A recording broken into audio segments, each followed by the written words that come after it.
Bonjour, Mr. Carter, comment allez-vous? Ouais, oh non, vos micros autrefois. Le son? Oui, vos micros. Oui. Oui, oui. Ah, ouais. Ah, c'est C'est bon, bon. bien sûr. Bonjour Marco. La dernière fois qu'on s'est vu, je pense que c'était février de l'an passé, n'est-ce pas? Oui, mais nous revoilà. Votre moustache est toujours aussi ravissante. Merci, vous savez, mon coiffeur, il a réouvert il n'y a pas longtemps et j'ai tout de suite en profité. Ma moustache était un désastre horrible. Et vous m'avez dit que cette fois vous présenterez avec une camarade, Juliette, n'est-ce pas? C'est Juliane, monsieur.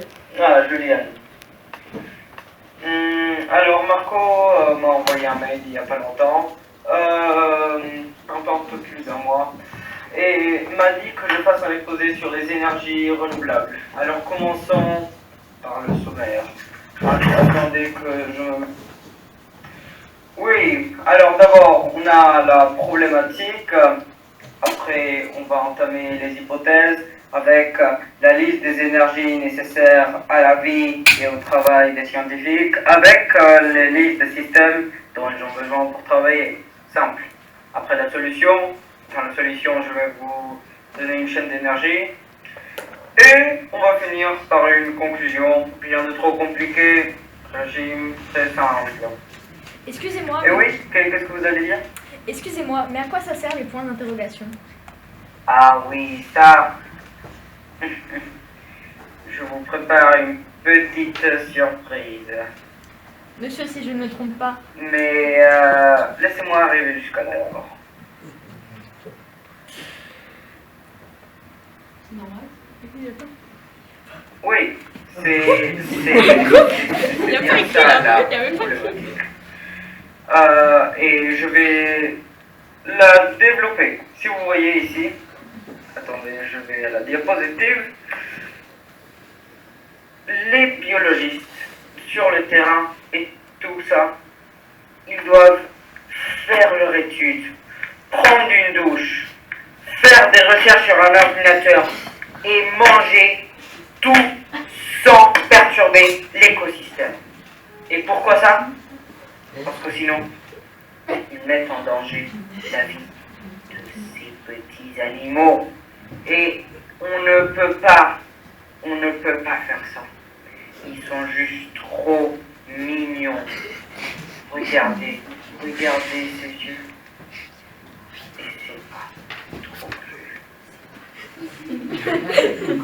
Mais alors, comment les scientifiques arriveront à faire ça et avec quelle énergie? Oui, très bien.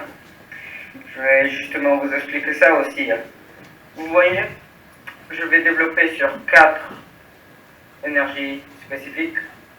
D'abord, l'énergie solaire. J'ai cherché aussi, je vous ai fait un peu le travail, j'ai cherché les trucs sur Amazon, les prix. Eh bien, l'énergie solaire, on peut utiliser, comme là je montre, un petit panneau solaire portable, quelques centaines d'euros, ça va y aller. Après, l'éolienne, l'énergie éolienne. Ici, je vous montre une éolienne portable, pas assez pour charger un ordinateur, mais c'est assez pour charger un téléphone. Il faut plusieurs éoliennes pour charger un ordinateur portable. Après, on a aussi l'énergie hydraulique. Dans l'énergie hydraulique, là, vous le reconnaissez peut-être pas, mais ça, c'est un moulin à eau moderne. Oui. Je l'ai trouvé sur le bon coin. Juste pour 100 euros. Très bon prix. Je l'ai acheté en fait. Ça, c'est une photo que j'ai prise. Et je l'ai testé aussi. Mais bon, ça c'est une histoire pour un autre temps. Oui, après il y a aussi l'énergie thermique. Là c'est juste une bouteille à gaz. Ça se trouve partout. Mais pour moi, c'est pas pour mes standards. Si vous voyez, c'est pas 100% renouvelable et c'est pas assez bien pour moi. Alors je vais pas en parler pour l'instant. Alors on va juste le laisser tomber et on n'en parle plus. Mais pouvez-vous nous parler des systèmes que les scientifiques ont besoin? Oui, oui, oui, Juliane. C'est comme si vous me lisez l'esprit. Bien sûr, la liste des systèmes nécessaires. Alors d'abord, on a un ordinateur portable nécessaire pour faire les recherches. On a aussi un brûleur. Ça peut être pour faire des expériences chimiques ou juste simplement pour cuisiner. Même si c'est des choses spéciales pour ça. On a aussi un filtre d'eau. Il faut filtrer l'eau. Il faut boire. Et le microscope. Très bien. Ah, et ici, un compteur de cellules. Je l'ai trouvé dans un site bizarre, mais bon. Et un exemple de système autonome. Ça marche avec des piles. Mais en tant que scientifique, quel est le système le plus fiable à votre avis? Oui, oui, oui, oui, oui. Le système le plus fiable, vous paraît. Ouf. Pour moi, ça doit être les panneaux solaires. Ici, je vous montre une chaîne d'énergie, de panneaux solaires, très jolie. Je l'ai fait moi-même. Et en fait, je vais bloquer ma caméra pour que vous la voyez mieux. Alors, c'est simple. Si vous voyez le soleil envoie de l'énergie lumineuse ou rayonnante au panneau solaire, qui après convertit cette énergie lumineuse ou rayonnante en énergie électrique. Ça va après au régulateur. C'est distribué à la batterie qui stocke cette énergie pour plus tard, dans la nuit, quand il n'y a plus de soleil.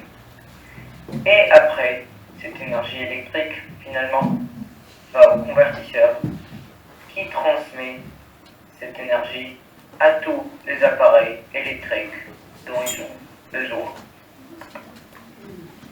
Et c'est tout. Ouais, c'est tout. Alors, Ah ouais, Julien? Actuellement, dans le monde, on connaît un affaiblissement du prix des panneaux solaires. Par conséquent, plus d'accès et d'utilisation, n'est-ce pas? C'est tout à fait correct. J'envisage dans quelques années, suite à la conquête et la colonisation de l'espace, que l'homme construit des systèmes d'énergie solaire encore plus complexes et laborieux qui permettront d'avoir une autonomie d'énergie. Revenons dans l'actualité. Est-ce que les panneaux Vous allez solaires voir. sont Parce que suffisants? là, je vous présente la sphère, disons. Oui, de la sphère, disons. Cet objet laborieux qui va changer l'humanité pour toujours. Non. Attendez, Mr. Barker. C'est totalement hypothétique. On ne peut pas construire un truc comme ça. Et ça va nous enlever la note. Marco. Calmez-vous. Asseyez-vous. Mais non. C'est ma présentation. C'est moi qui l'ai faite. Laissez-moi expliquer la sphère, disons. Je pense que vos camarades seront ravis de savoir qu'est-ce que c'est. Mais non, si vous voyez. La sphère, disons, c'est assez simple. Il y a un soleil et on l'entoure de panneaux solaires. Mais vous devez vous demander, mais c'est faux, les humains,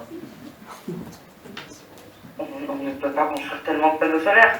Et vous avez raison, pour construire tellement de panneaux solaires, on devrait avoir tellement de matériaux, il faudrait presque démonter une planète entière. Et c'est ce qu'on va faire. Et tristement, on va devoir démonter la planète préférée de tout le monde, Mercure. Mais c'est ce qu'on va faire et je vous ai fait une petite vidéo totalement libre de droit, je pense au moins, qui devrait vous expliquer comment marche ce système imaginaire, hypothétique, théorique, qui devrait marcher. Pour commencer, Les capteurs solaires vont nous donner l'énergie nécessaire pour démonter la surface de la planète et faire fonctionner nos mineurs qui dépouillent la planète, qui extraient des éléments précieux et les fabriquent dans nos satellites pour les emmener dans l'espace. Nous avons besoin d'une solution créative et efficace. Les fusées sont trop chères et difficiles à désorbiter et à réutiliser. Au lieu de cela, nous voudrons utiliser une sorte de canon, une longue piste électromagnétique qui lance nos satellites à grande vitesse. Nos satellites seront bien emballés pour le lancement, se déroulant comme un énorme origami une fois en orbite. L'infrastructure construite au fur et à mesure nous permettra de construire des panneaux solaires de plus en plus vite. Et un panneau solaire contient l'énergie pour en créer un autre. 2, 4, 8, 16, et alors fini. Et c'est tout. C'est tout ce qu'on a besoin pour devenir Dieu. Quoi? Alors, Juliane, si vous voulez dire quelque chose d'autre?